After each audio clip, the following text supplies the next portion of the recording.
بسم اللہ الرحمن الرحیم۔ السلام علیکم۔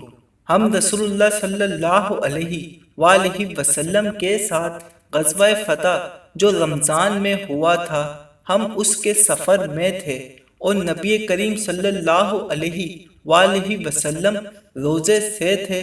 جب سورج غروب ہو گیا، آپ صلی اللہ علیہ وآلہ وسلم نے ایک صحابی بلال رضی اللہ تعالیٰ عنہ سے فرمایا کہ اے بلال، میرے لیے اٹھ کے ستو گھول دے۔ انہوں نے عرض کی کہ یا رسول اللہ، آپ تھوڑی دیر اور ٹھہرتے۔ آپ صلی اللہ علیہ وآلہ وسلم نے فرمایا، اتر کر میرے لیے ستو گھول دے۔ اس پر انہوں نے کہا، یا رسول اللہ، آپ تھوڑی دیر اور ٹھہرتے۔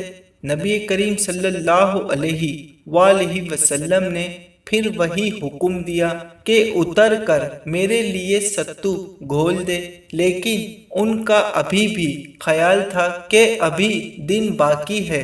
نبی کریم صلی اللہ علیہ وآلہ وسلم نے اس مرتبہ پھر فرمایا کہ اتر کر میرے لیے ستو گھول دے۔ چنانچہ وہ اترے اور ستو انہوں نے گھول دیا اور رسول اللہ صلی اللہ علیہ وآلہ وسلم نے پیا۔ پھر فرمایا کہ جب تم یہ دیکھ لو کہ رات اس مشرق کی طرف سے آ گئی تو روزے دار کو افطار کر لینا چاہیے۔ دوستو، اس حدیث پاک سے ہمیں یہ سیکھنے کو ملتا ہے، بے شک روزہ اللہ کے لیے ہے اور اس کا بدلہ اللہ ہی دے گا۔